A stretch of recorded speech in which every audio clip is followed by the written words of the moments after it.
مشرق وسطی میں جنگی صورتحال، حکومت کی کفایت شعاری پالیسی، وزراء، مشیران و معاونین خصوصی اگلے 2 ماہ تنخواہ نہیں لیں گے۔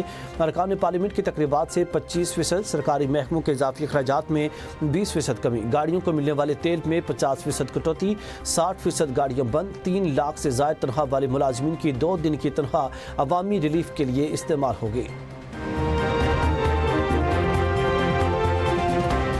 وزیر اعظم کے ایران پر حملے اور سپریم لیڈر آیت اللہ خامنہئی کی شہادت کی مذمت، کہا کہ پورا خطہ جنگی صورتحال کی لپیٹ میں ہے۔